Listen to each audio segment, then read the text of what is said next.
Oh, we can speak now to a politician for the Green Party Europe Ecology. He's also current director and spokesman of the NGO Générations Futures and member of the European board of the Pesticide Action Network. Mr. François Veillerette, thanks so much for your time and joining us here on France 24.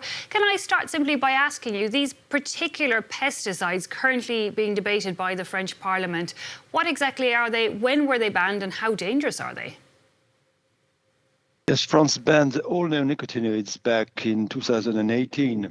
In Europe, not all of them are banned, so that's where the problem lies. France considered that acetamiprid, for example, is dangerous for bees, all types of bees, including wild bees, which the European authorities don't share.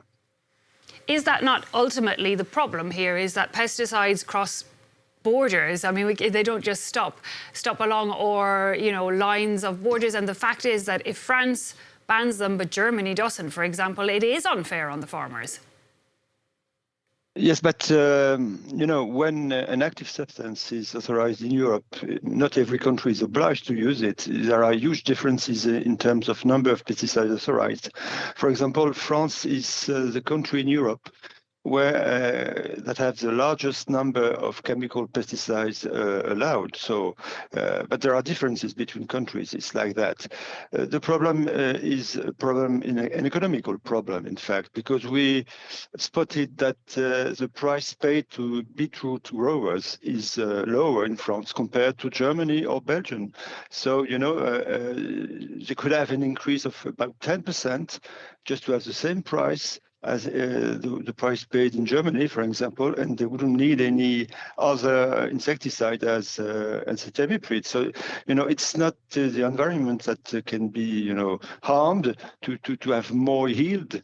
There are other means to increase the income of farmers, as you know, just aligning the price paid to French farmers compared to the Belgian or Dutch or German farmers, sorry. Okay, so that answers one of the farmers' demands, but they also say that they actually wouldn't, it's putting the sovereignty of French produce into danger. What do you say to that?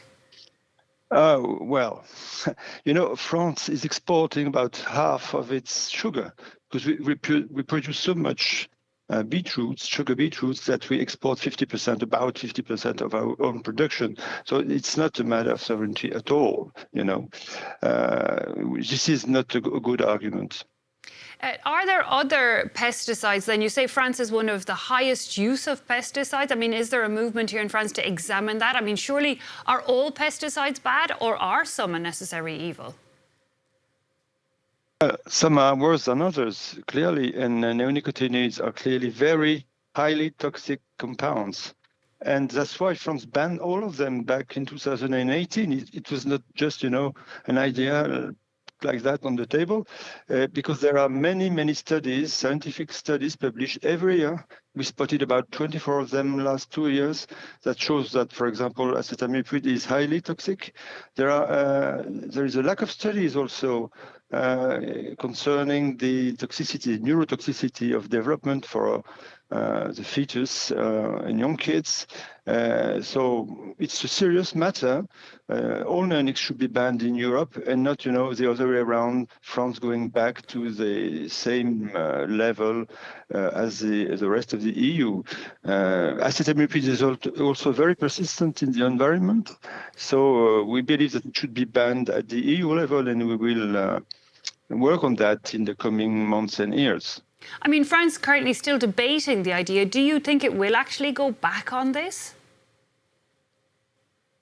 Well, the problem is that at the present time, the French government is more right-wing than before, more conservative, I would say, and not interested at all in environmental issues.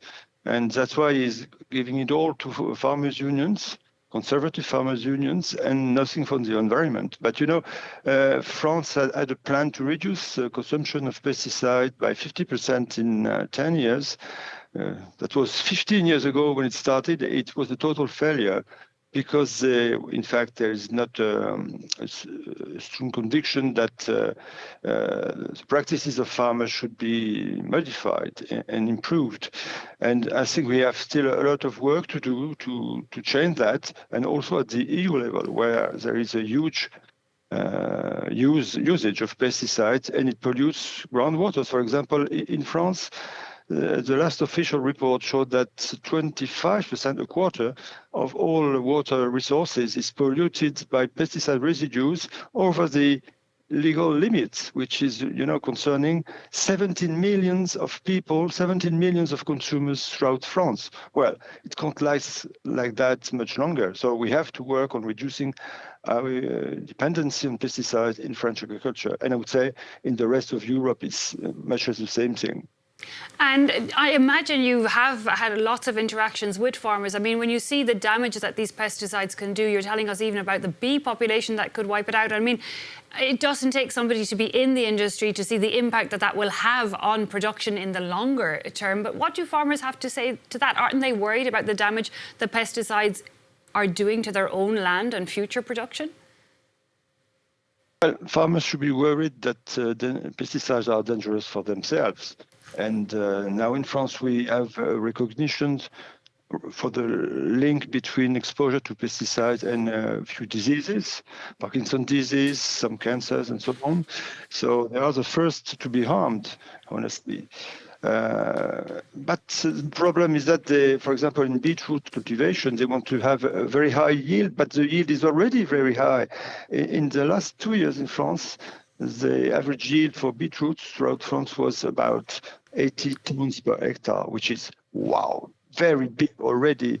So they want to have 90 tons per hectare, but it's, you can only have that with neonicotinoids, but there are other means to get revenues, that is higher prices. If you raise the price paid to farmers for beetroots by €5 per ton, they will have a fair earning, and there will be no need to increase the yield. So, and you won't notice it when drinking a coffee, because a little lump of sugar won't be more expensive, because it's €5 per ton of beetroot is really harmless at the consumer level. On that money side of things, Mr. François Veillerette of the Pesticide Action Network, thank you so much for bringing us your insight on that situation. Much appreciated.